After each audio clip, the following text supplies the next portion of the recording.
పవన్ కళ్యాణ్ ఎక్కడ పోయినా నాకు అర్థం కావటంలే. మద్యపాన ప్రియులకు ద్రోహం చేస్తున్నావు జగన్ అని చెప్పినటువంటి పవన్ కళ్యాణ్ ఏమైందో నాకు అర్థం కావటంలే.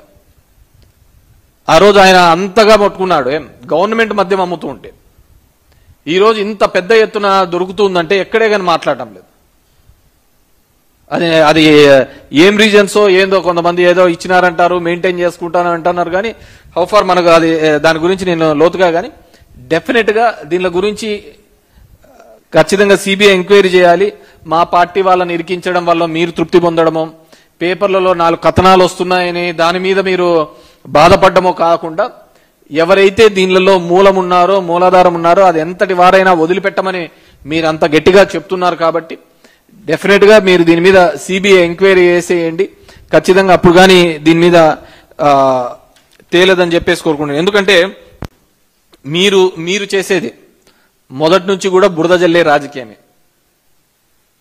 మా పార్టీ అతను రాజశేఖర రెడ్డి కావచ్చు, జగన్మోహన్ రెడ్డి కావచ్చు, మొండోడు కాబట్టి నిలబన్నారయ్యా. లేకుంటే మీరు చేసే పనులకు ఎవడైనా కానీ పిచ్చాన్ని ఎత్తుకోబోల్సిందే. ఎన్టీఆర్ లాంటి వాళ్ళే మీరు నాశనం చేసి పెట్టరే.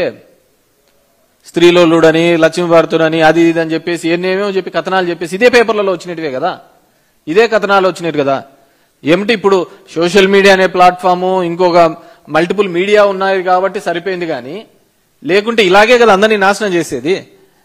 కాబట్టి మీ లైబ్రరీ ఏందో, మీరు ఈ విధంగా ఏ విధంగా కట్టుకథలు అల్లి ప్రజల్ని మోసంగా చేయాలనే ప్రయత్నం అప్పుడు చేస్తున్నారు, ఇప్పుడు చేస్తున్నారు. You are successful in that. ప్రజల్ని ఏ విధంగా మోసం చేయాలి, మ్యానిపులేట్ చేయాలి, వీటిలో మీకు మించినోడు లేనే లేడు.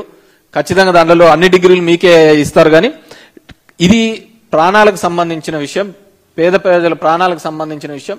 మీరు అంటున్న బార్ కోడింగ్ ప్రతి ఒక్కరి దగ్గర పనిచేయదు, అందరి దగ్గర ఫోన్ పే ఉండదు. ఎక్కువ మీ బ్రాందీ షాప్లలో, దీనిలలో మీ షాప్లలో ఉండేది 80% దినకూలీలే వచ్చి తాగుతా ఉంటారు.